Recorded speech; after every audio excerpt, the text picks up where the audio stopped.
নমস্কার বন্ধুরা, কেমন আছো তোমরা সবাই? আশা করি অনেক ভালো আছো।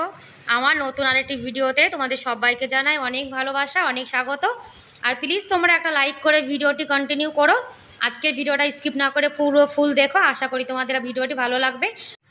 আরিয়ান দাদা ভাই আর রুম্পা দিদি ভাইকে নিয়ে কিছু বলতে চাই যে আজকাল মানুষ ভাইরাল হওয়ার জন্য কত কিছু করতে পারে, সেই সম্পর্কে তোমাদেরকে কিছু বলবো। আর তোমরা যারা নতুন নতুন আমার ভিডিওটা দেখছো যে দিদি ভাইরা, তাদেরকে অনুরোধ করছি প্লিজ এরা লাইক করে একটা ফুল ওয়াচ করে তারপরে কিন্তু ছোট্ট করে একটা কমেন্ট করে দিও। অনেকেই কিন্তু ভিডিও দেখো, সাপোর্ট করতে বলো, কিন্তু লাইক ওয়াচ ফুল একদমই করো না। তাই তোমাদেরকে বলছি যে তোমরা প্লিজ একটা লাইক আর ফুল ওয়াচ করে কিন্তু আজকের ভিডিওটা দেখো। আর আমি কিন্তু সবাইকে ফুল সাপোর্ট করি, আর সবার ভিডিওয়ে কিন্তু আমি লাইক করে ফুল ওয়াচ করে ছোট্ট একটা কমেন্ট করি। আর অনেক অনেক দিদিভাইরা আছো, তারা যদি চাও যে সাপোর্ট পেতে, তাহলে কিন্তু আমাকে হোক বা যাকেই হোক তার ভিডিও ভালোবেসে দেখো প্রতিনিয়ত, তাহলে কিন্তু অবশ্যই সে তোমার ভিডিও দেখবে। কেননা ভালোবাসলে কিন্তু ভালোবাসা পাওয়া যায়। সেটা আগের দিন ওই বানানা শেক বানিয়েছিলাম, সেটা বানানোর পরে জানো তো অনেকটা দুধ পড়ে গেছিলো। তাই ভাবছিলাম যে পরিষ্কার করব, আমি বাসন কাজ করতে গেছি, এর মধ্যে দেখো আমার বর কিন্তু মিষ্টিটা পরিষ্কার করতে বসে পড়েছে। ভাবছে যে বউ কখন কাজ করে আসবে, অনেকটা সময় চলে যাবে, সেই জন্য দেখো হেল্প করছে। আর যদি বর একটু কাজ করে দেয় তাহলে কিন্তু ভালোই লাগে, তাই না? হ্যাঁ, আমার বর কিন্তু আমাকে অনেক হেল্প করে, যেমন ঘর ঝাড় দিয়ে, কখনো ঘরও ঝাড় দিয়ে দেয়, ঘর মুছেও দেয়, আবার কখনো কখনো বাসনও মেজে দেয়। দেখো যে কাজগুলো করে সেগুলো মিথ্যে কথা কেন বলবো, তাই না? আর কত সুন্দর করে দেখো মিক্সিটা পরিষ্কার করে দিচ্ছে, একটা ভেজা কাপড় দিয়ে সুন্দর করে পরিষ্কার করে দিয়েছে। আর যখনই আমরা কোনো কিছু মশলা, কোনো কিছু জুস বানাই, তার সঙ্গে সঙ্গে কিন্তু মিক্সিটা পরিষ্কার করে রাখতে হয়। তা না হলে কিন্তু ওর উপরে যে দাগটা পড়ে যায় সেটা কিন্তু পরে একদমই যেতে চায় না। যার জন্য সঙ্গে সঙ্গে কিন্তু পরিষ্কার করে নিলে মিক্সিটা কিন্তু সুন্দর পরিষ্কার থাকে। আর জিনিস কিন্তু যত্নের পরে বেশি নির্ভর করে। আমাদের কাছে যে জিনিসই থাকে না কেন, সেগুলো কিন্তু সবসময় কিন্তু পরিষ্কার পরিচ্ছন্ন করে রাখতে হয়। জিনিস পরিষ্কার করে রাখলে, সুন্দর করে যত্ন করলে, সেই জিনিসটাও কিন্তু অনেক দিন পর্যন্ত যায়। দেখো কত সুন্দর চকচকে করে দিয়েছে। গ্যাস ওভেনটা এখান থেকে সরিয়ে দিয়েছি। আর সকালে আজকে ভাত করেছি, ভাত খাবো এখন। আর ঘুগনি করেছি একটু আমার ছেলের জন্য, আমার ছেলে কিন্তু ঘুগনি খুব ভালো খায়। এদিকে নিরামিষ পটল আলু তরকারিটাও করে নিয়েছি গোপাল সোনার জন্যে। আর একটু আমের চাটনি বানিয়েছি। গোপাল সোনার সেবা কিন্তু অনেক আগেই হয়ে গেছে, আর আমরা সেবা করব। কালকের একটু উচ্ছে সরষে ছিল, সেটা এখন আমরা খেয়ে নেব।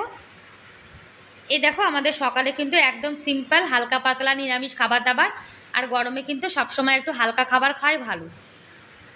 খাওয়া দাওয়া হয়ে গেছে, এখন বাসনটা মেজে নেব।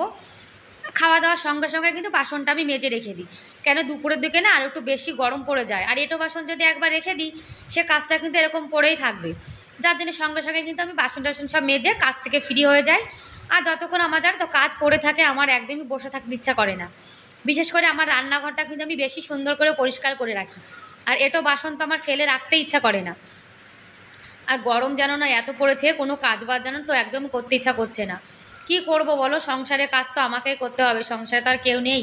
আর তোমাদেরকে বলছিলাম যে কথাটা বলবো, ওই যে আরিয়ান দাদা ভাই আর দিদি ভাই। আর আরিয়ান দাদা ভাইয়ের কথাটা শুনে জানো তো, যেদিন থেকে আমি শুনেছি আমার মনটা খুব খারাপ হয়ে গেছে। আর দিদি ভাইয়ের কথা শুনে তো আমার আরও বেশি মন খারাপ হয়ে গেছে। আর অল্প বয়সে যদি কারো স্বামী না থাকে, তার মতন কষ্ট কিন্তু আর কিছুই নেই। আর কি করা যাবে বলো, মানুষের ভাগ্যে যা থাকে তাই তো হয়। এদিকে বাসনটাও ধুয়ে রেখেছি, এখন রান্নাঘরটা পরিষ্কার করে নেব। আর আমাদের মানুষের কিন্তু কোনো গ্যারান্টি নেই যে কখন কি হয়ে যায়। সেদিন দিদিভাই খুব কান্না করছিল লাইভে এসে, দেখে না আমার খুব কষ্ট হচ্ছিল। আর কি করব বলো, এসব কথা শুনলে দেখলে দেখবে মনটা কিন্তু আমাদের খুবই খারাপ হয়ে যায়। আর কিছু কিছু ভিডিও দেখছিলাম, অনেকে বলছে যে আরিয়ান দাদাভাই এখনও বেঁচে আছে, আর দিদিভাই কিন্তু ইউটিউবে ভিউজ বাড়ানোর জন্য এইসব করছে। কি জানো তো, কেউ কিন্তু কারো স্বামীকে নিয়ে এরকম কাজ করতেই পারে না। আর কিছু কিছু লোক আছে ভাইরাল হওয়ার জন্য কিন্তু অন্যকে ছোট করে, অপমান করে, তার নামে উল্টোপাল্টা কথা বলে, এগুলো কিন্তু একদমই বলা উচিত না। মানুষ ভিউজের জন্য দেখো কত কিছু করে। যার সঙ্গে এই কাজটা হয় সেই কিন্তু জানে যে তার দুঃখটা কত বড়। কারো দুঃখে জানো তো কখনো কিন্তু হাসতে নেই, কেননা যদি কারো দুঃখে কখনো হাসো তাহলে কিন্তু সেই কাজটা তোমার সঙ্গে হতে পারে। এই জন্য কখনো কারো দুঃখে কষ্টে কখনো হাসা উচিত না, কেন উপরে ভগবান আছে, ভগবান কিন্তু সব দেখে। যার জন্য জানো তো আমার মনটা খুবই খারাপ যে আজকাল মানুষ কেমন হতে পারে। আর একজনের দুঃখ কষ্ট নিয়ে অনেকে দেখো কত মজা করছে, এগুলো কিন্তু একদমই উচিত না। আর কিছু কিছু মানুষ ভাইরাল হওয়ার জন্য কিন্তু এরকমই করে, যাদের ভিডিও না চলে মানে একটু ভাইরাল হবে সেই চেষ্টাই কিন্তু সবসময় করে থাকে, যাতে অন্য কোনো মানুষের ক্ষতি হয় হোক, সেটা দিয়ে কিন্তু তার কোনোই দরকার নেই। আর ঘরবাড়ি দেখো সব কিন্তু সুন্দর করে আমি গুছিয়ে গাছিয়ে নিয়েছি। আর বন্ধুরা, তোমরা যারা ভিডিওটি দেখছো, তোমাদের যদি ভিডিওটি কোনো অংশ ভালো লেগে থাকে তাহলে প্লিজ একটা লাইক করে দিও। আর আমার চ্যানেলে তোমরা আজকে যারা নতুন আর ভিডিওটি দেখছো, তোমরা চাইলে আমার চ্যানেলটিকে সাবস্ক্রাইব করে আমার এই ছোট্ট পরিবারের পাশে থাকতে পারো। আর যারা এই কাজটি করে দিয়েছো তাদেরকে অসংখ্য ধন্যবাদ। আর ছেলে দেখেছো কেমন দুষ্টুমি করছে, আমি যেদিকে ক্যামেরা নিয়ে যাচ্ছি ও আমার সঙ্গে সেদিকে চলে যাচ্ছে। এই ঘরটাতে কিন্তু কেউ থাকে না, তবুও কিন্তু ঘরটা আমি সুন্দর করে গুছিয়ে রেখে দিই। আর এই ঘরটাতে এত গরম যে ঘরটার মধ্যে জানো তো আসতে কিন্তু একদমই ইচ্ছা করে না।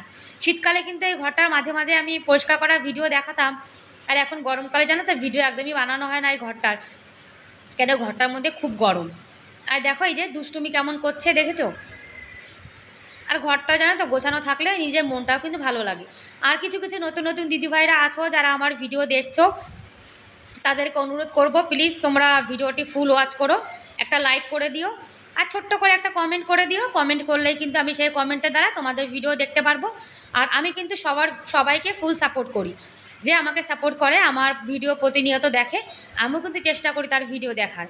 আর হিটারের যে ইটগুলো ছিল সেই ইটগুলো তো দেখতে একদমই ভালো লাগছিল না, যার জন্য বলছি উপর থেকে টাইলসগুলো নিয়ে এসছে আমার বর, এগুলো এখন হিটারের নিচে দিয়ে দিয়েছে, এখন কিন্তু দেখতে ভালো লাগছে তাই না। ওই হিটারের পরে মানে রান্না বান্না করার পরে তেল চিটচিটে যে দাগটা পড়ে যায়, যার জন্য ইটটা কিন্তু একদমই খারাপ হয়ে গেছিলো, সেই জন্য দেখো এখন তো সুন্দর হয়ে গেছে না। আর কি করব বলো, নিজ সংসারটা তো নিজের, কাজগুলো কিন্তু ভালোবেসে করতেই হয়। আর তোমাদেরকে যা বলছিলাম, তোমরা যারা যারা ভিডিওটি দেখছো, যদি ভিডিওটি ভালো লাগে প্লিজ এটা কমেন্ট করে জানিও। আর যেসব দিদিভাইরা আমার পাশে আছো তাদেরকে অনেক অনেক ধন্যবাদ আমার ভিডিও দেখার জন্য আর আমাকে সাপোর্ট করার জন্য। যে দিদিভাইরা সবসময় আমার ভিডিও দেখে, আমি কিন্তু যাতে সবার ভিডিও দেখি। আর আমাকে যে ভালোবাসে, আমার ভিডিও প্রতিনিয়ত দেখে, আমি কিন্তু তাদের ভিডিও প্রতিনিয়ত দেখে থাকি। ঠিক আছে বন্ধুরা, তাহলে আজকের মতো এ পর্যন্তই, বাই বাই।